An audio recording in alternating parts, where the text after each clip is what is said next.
এক ব্যক্তি একটা উটকে জবা করে দিয়েছে। তাকে যখন বলা হলো তুমি উটটাকে জবা কেন করলে, তোমার প্রয়োজন ছিল না বিক্রি করে দিতে, তিনি বলতেছেন এটা হতে পারে না। যেই উটের পিঠে আমাদের ঘরের মহিলারা বসেছে, আমার মা বা বোন বা আমার স্ত্রী বসেছে, সেই উট আমি বিক্রি করবার, সেই উটের উপরে অন্য কোনো পুরুষ বসবে, এটা আমার সহ্য হবে না। ধর্ম বুঝেন, বুঝেন গায়রত কি জিনিস। একজন মুশরিক বলছে যে আল্লাহকে চিনে না, কিন্তু তার গায়রত এতটা যে যেই উটের পিঠে আমার স্ত্রী বসেছে বা আমার মহিলা বসেছে, আমি বিক্রি করার পরে সেই উটের পেছনে আরেক ব্যক্তিকে আমি দেখবো সে বসে যাচ্ছে, এটা আমার সহ্য হবে না। বলছে উটই আমি রাখবো না, জব করে দিয়েছে। এটা হচ্ছে গায়রত। এক সাহাবী তো বলেছিল ইয়া রাসূলুল্লাহ, যদি আমি আমার স্ত্রীর সাথে অন্য কোনো পুরুষকে দেখে আমি কিন্তু তাকে হত্যা করে দেব। সাহাবীরা বলছে বলে কি? রাসূল সাল্লাল্লাহু আলাইহি ওয়াসাল্লাম বলছে তোমরা কি তার গায়রত সম্পর্কে আশ্চর্য হচ্ছ? তার চাইতে বেশি গায়রত আমি মুহাম্মদ সাল্লাল্লাহু আলাইহি ওয়াসাল্লাম রাখি, আর তার চাইতে বেশি গায়রত হচ্ছে আল্লাহ সুবহানাহু ওয়া তাআলার। এইজন্য আল্লাহ সুবহানাহু ওয়া তাআলা ফাহিশাকে হারাম করেছে। এই হাদিসটা মুসলিমে আছে যে আল্লাহর চেয়ে বেশি গায়রত আর কারো নাই, যার ফলে আল্লাহ সুবহানাহু ওয়া তাআলা অবৈধ সম্পর্ককে হারাম করেছে। আল্লাহ এটা পছন্দ করে না, মোটেও। আল্লাহ মোটেও পছন্দ করে না। যেটা আল্লাহ কোনো পুরুষ পছন্দ করে না, এটা আল্লাহ পছন্দ করে না।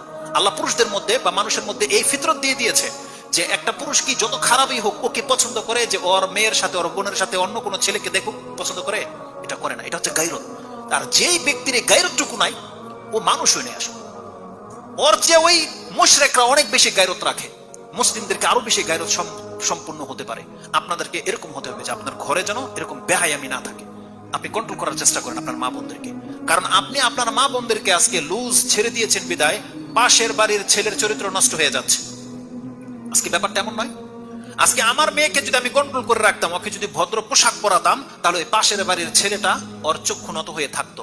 কিন্তু ওর চরিত্র নষ্ট হয়েছে আমার মেয়ের কারণে, আমার বোনের কারণে। কারণ ও উলঙ্গ ড্রেস পরে যখন, ও সেক্সুয়াল ড্রেস পরে যখন রাস্তায় হাঁটবে, আর প্রত্যেকটা পুরুষের মধ্যে আল্লাহ সেই চেতনা, সেই চাহিদা দিয়ে রেখেছে, যেটা দেখলে ওর মধ্যে চাহিদা জাগবে, কিন্তু দেখবে না, ঠান্ডা থাকবে। কিন্তু যখনই দেখে নেবে ওর মধ্যে সেটা চাহিদা জাগবে।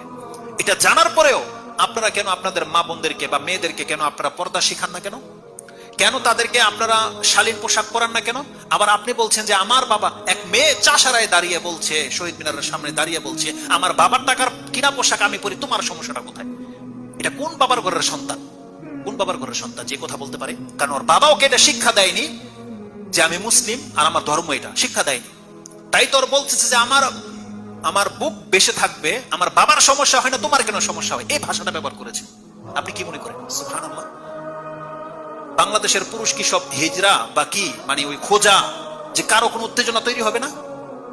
যখন খোঁজা হয়ে যাবে যে কারো কোনো উত্তেজনা নাই, তখন যদি সেইভাবে আসে, তখন সে বলতে পারে যে আমাদেরকে দেখলে তো তোমাদের এমন কোনো কিছু হওয়ার কথা নয়, আমরা যেমন খুশি তেমন পড়বো, তোমাদের কি? কিন্তু এটা কি ইসলাম? আল্লাহ সুবহানাহু ওয়া তাআলা প্রত্যেকটা মানুষের ফিতরতের উপর আমাদেরকে সৃষ্টি করেছে, যে ফিতরত হচ্ছে আপনি একটা এরকমের বেহায়া মহিলাকে দেখবেন, আপনার সমস্যা হবে, এটাই স্বাভাবিক। কিন্তু একটা পর্দাশীল মহিলা আপনার পাশে বসেছে, আপনার কোনো কিছুই হয় না, কেন হয়েছে? এটাই হলো ফিতরত। এটা আমাদের মা বোনদেরকে শিক্ষা দিতে হবে। আর উপরন্ত তাদেরই সবচেয়ে দোষ তা নয়, আমাদের ছেলেদেরকেও আপনি জেনে নেন, হাসরের মাঠে যখন বিচার হবে, তখন কি বিচার হবে? এমন যে আল্লাহ ও বেহায়া ছিল বিদায় ওর দিকে আমার চোখ গেছে, এমনটা? বরং আল্লাহ সুবহানাহু ওয়া তাআলা আরশের নিচে যে 7 শ্রেণীর মানুষের ছায়া দেবে, তার মধ্যে এক ছেলেকে, 7 শ্রেণীর মানুষকে ছায়া দেবে না? এক শ্রেণীর মানুষ হচ্ছে এমন এক ছেলে, যেই পুরুষকে এমন এক মহিলা ডেকেছিল, যেই মহিলা এত সুন্দর ছিল, ক্ষমতাবান ছিল, সুশ্রী ছিল, একা ছিল, ডেকেছে, কিন্তু সেই ছেলে যায়নি, সাড়া দেয়নি তার ডাকে, বলেছে ইন্নী আখাফুল্লাহ, আমি আল্লাহকে ভয় করি।